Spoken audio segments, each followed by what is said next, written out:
Hey, welcome to the National Mississippi River Museum and Aquarium. My name is Marisa Foster. I'm the saltwater aquarist here at the River Museum, and welcome to my crib.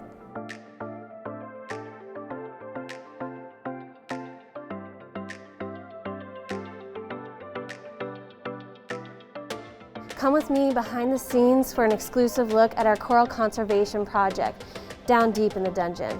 Let's go.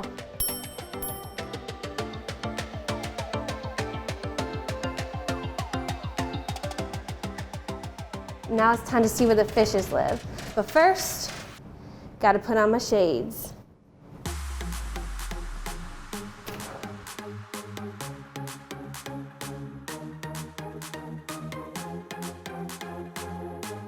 So we are in our coral conservation room, and this is where we house corals from the Florida Reef Tract. We were actually asked by U.S. Fish and Wildlife to house these corals due to what is called a pandemic.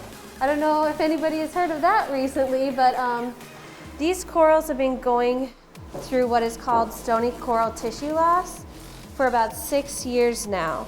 And if they catch this disease, there's a 90% chance that they will die.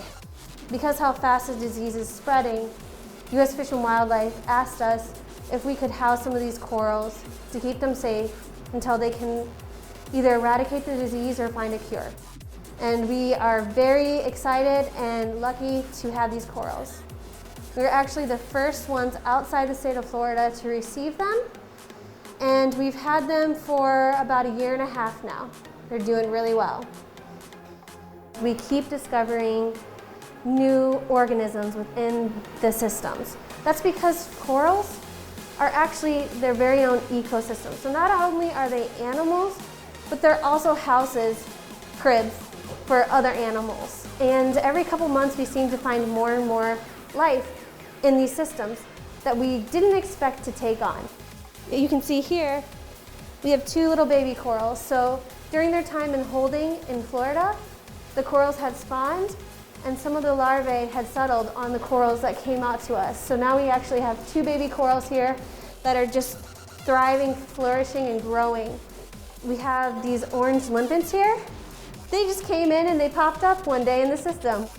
Like all really fancy cribs, a lot of places have cleaning crews. And the limpets, snails, and urchins in these tanks are our little cleaning crews. And they help eat any extra algae that grows and builds up on the corals.